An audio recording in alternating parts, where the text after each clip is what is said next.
Teman-teman, lihat, Kak Denny menyelam lebih dalam lagi tuh. Rupanya Kak Denny berusaha untuk memegang ikan-ikan yang sedang berada di sela-sela terumbu karang. Lucu ya. Eh, itu ada ikan mori, sahabat ikan. Dan ada ikan yang kecil-kecil juga tuh. Mereka semua rata-rata bergerak cepat secara berkelompok ya.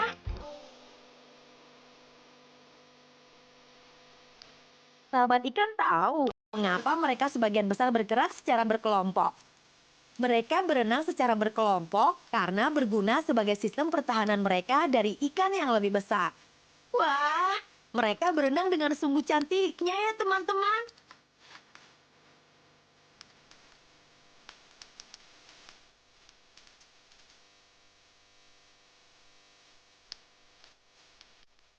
Wih, di sana ada bintang laut juga. Keren ya teman-teman. Ternyata di turnamen itu menyimpan berjuta-juta keindahan laut. Aku semakin cinta saja dengan pantai Tulamben ini. Baru sebentar saja kita sudah menemukan ikan yang cantik-cantik lagi teman-teman.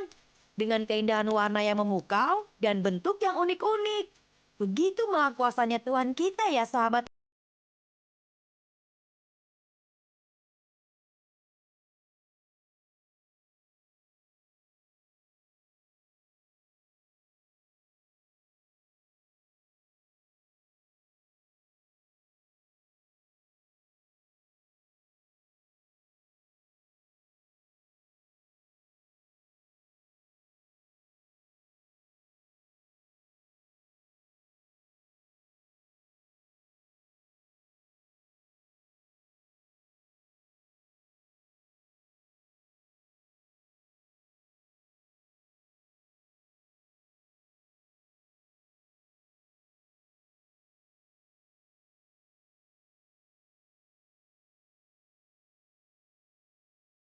Ini manusia ikan.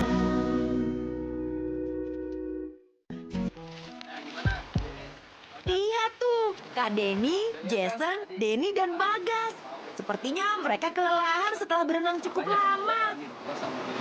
Kamu supaya jangan mancing di sini karena itu dapat merusak dari habitat laut itu sendiri. Karena kalau bukan kita, siapa lagi yang menjaga biota laut itu sendiri?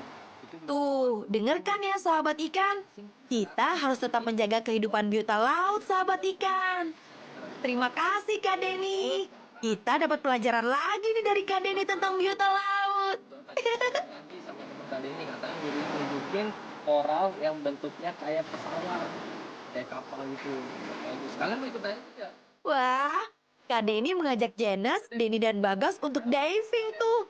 Tapi sayang, mereka tidak bisa diving. Jadi mereka tidak ikut dengan Kak Denny deh sahabat ikan. Hati-hati ya Kak Denny saat divingnya. Dadah Kak Denny.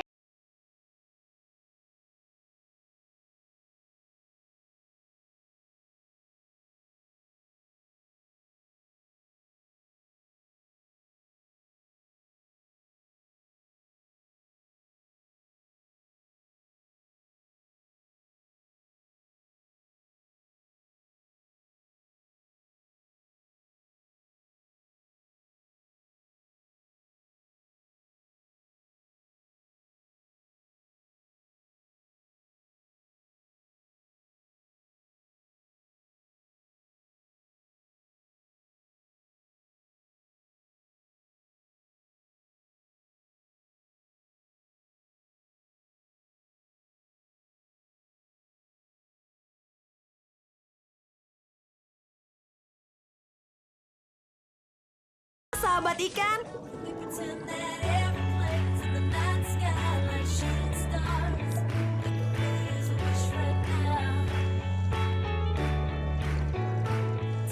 oh iya sahabat ikan, terumbu karang mempunyai manfaat loh. Di antaranya yaitu sebagai proses kehidupan biota laut, tempat tinggal, berkembang biak dan mencari makan ribuan jenis ikan, hewan, dan tumbuhan yang menjadi tumpuan kita. Sumber daya laut yang mempunyai nilai potensi ekonomi yang sangat tinggi. Sebagai laboratorium alam untuk penunjang pendidikan dan penelitian. Terumbu karang merupakan habitat bagi sejumlah spesies yang terancam punah seperti kima raksasa dan penyu laut. Dari segi fisik terumbu karang, berfungsi sebagai pelindung pantai dari erosi dan abrasi. Struktur karang yang keras dapat menahan gelombang dan arus, sehingga mengurangi abrasi pantai dan mencegah rusaknya ekosistem pantai lain seperti padang lamun dan mangrove. Kebanyakan terumbu karang ini hidup di bagian pinggir laut, lebih kurang 50 meter di bawah permukaan laut, dan masih terkena sinar matahari yang kemudian dijadikan oksigen bagi kehidupannya. Meskipun demikian, ada juga terumbu karang yang hidup jauh di dasar permukaan laut tanpa mendapatkan cahaya, alias tidak lagi memerlukan sinar matahari. Pertumbuhan dan perkembangan terumbu karang sebagian besar terjadi di daerah tropis. Hal itu dikarenakan terumbu karang memiliki sifat sensitif terhadap perubahan suhu atau salinitas lingkungan hidupnya, sehingga bisa tumbuh dan berkembang pada lingkungan hidup yang alami.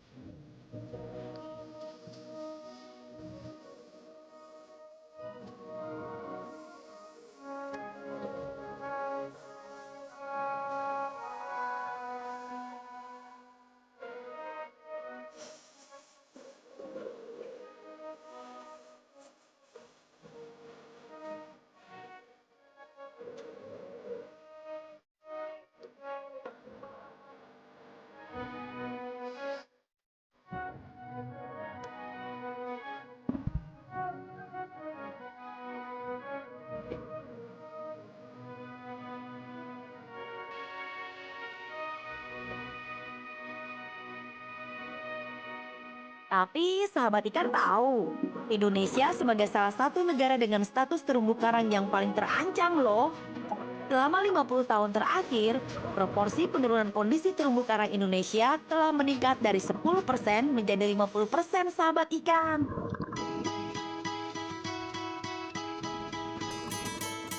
Sebagian besar kerusakan tersebut terjadi baik secara langsung maupun tidak langsung.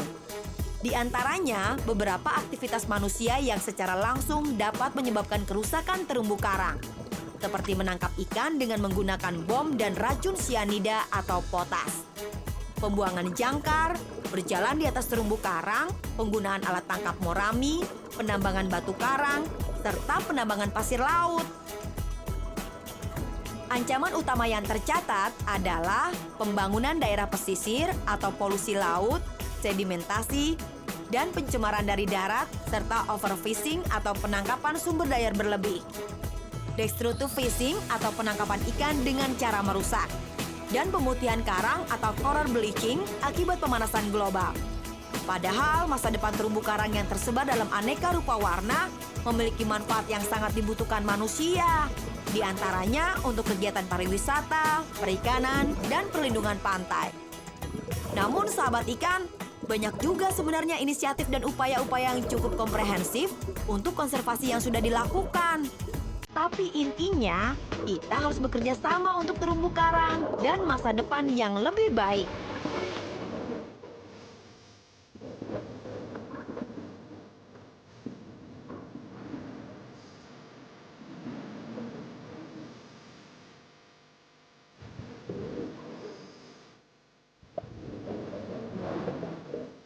Nah, sahabat ikan semua, sampai di sini dulu ya petualangan bersama Kak Deni, Jenes, Deni, dan Bagas. Sampai jumpa di episode selanjutnya. Jaga terus alam kita ya. Dadah!